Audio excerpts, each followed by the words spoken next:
It's mid-afternoon, and instead of feeling like you've hit a brick wall, you're cruising through tasks with the same energy you had at 9 a.m. In this video, I'm going to share 5 scientifically proven strategies you can use to break free from the afternoon slump. I'm Max Hertan, and on this channel, we'll explore the systems that will help you build a high-performance life. The first thing that will provide you with more energy is an optimally designed workstation. Most people sit at a desk for 8 hours every single day, but this is completely unnatural human behavior. In fact, the National Institute of Health performed a study where they measured 2 groups, those that sat all day and those who were given standing desks, and asked to casually switch between standing and sitting just a few times. The work engagement and job performance of the standing group significantly improved due to less periods of fatigue. Sitting all day has huge physical and mental risks, but you can solve these in several ways. Like in the study, you can start with a standing desk, but there's even more power when you're switching workstations throughout the day to introduce a moment of reset to re-energize your work. The way that I like to do it is I have a treadmill desk as well as a bike desk. And even when I'm sitting,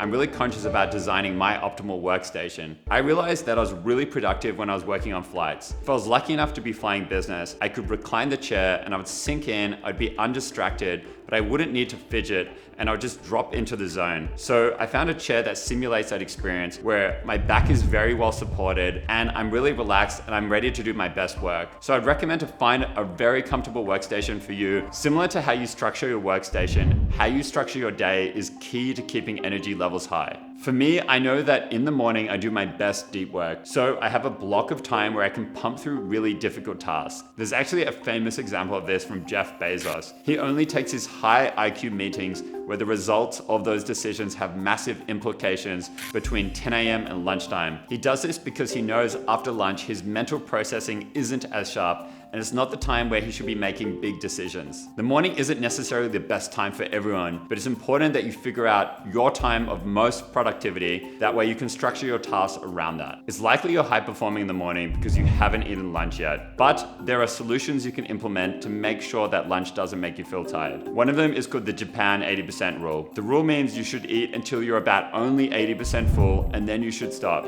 Overeating and then metabolizing a big meal is a productivity killer and it could destroy your whole afternoon, which means you're sacrificing time with family and friends in the evening, working super late, and entering a vicious cycle when you're always playing catch up. I use a different strategy that's similar to the Japan 80% rule. I found that when I didn't plan my meals, that's when I was most likely to overeat and then kill my afternoon. So I started to plan out all my meals to make sure they were the right size so that I wouldn't feel tired after eating. I've also used a continuous glucose monitor to see how food is spiking my glucose levels. So by wearing a continuous glucose monitor, you might find out that the lunch you're currently eating is giving you a crash, and by switching out the type of meal that you're having is going to be much better for a sustained energy throughout the day. The next thing that's really important to have optimized in order to have energy up all day is to focus on how you're recharging. That means you need to think about the activities you're doing during your breaks to make sure they're actually recharging you and leaving you ready to get back to work. There was a study done by Desk Time app where they tracked people and they found that most productive people worked for 54 minutes and had a 17-minute break where they were doing something differentiated from the work. And for me personally, I like to do something that feels like a reward. Something that feels fun and exciting, keeps my mind off work, and makes me recharge so that I'm ready to go back into work.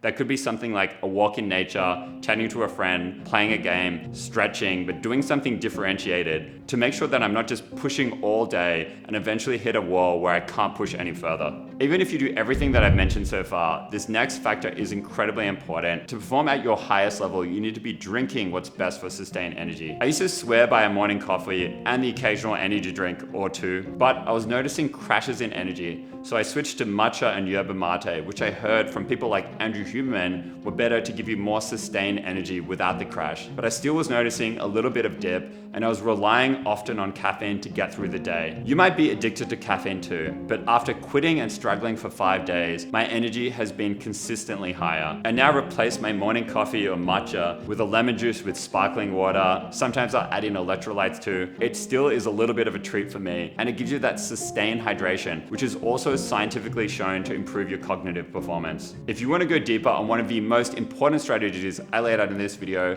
which is to take the right breaks throughout the day, then check out this video right here.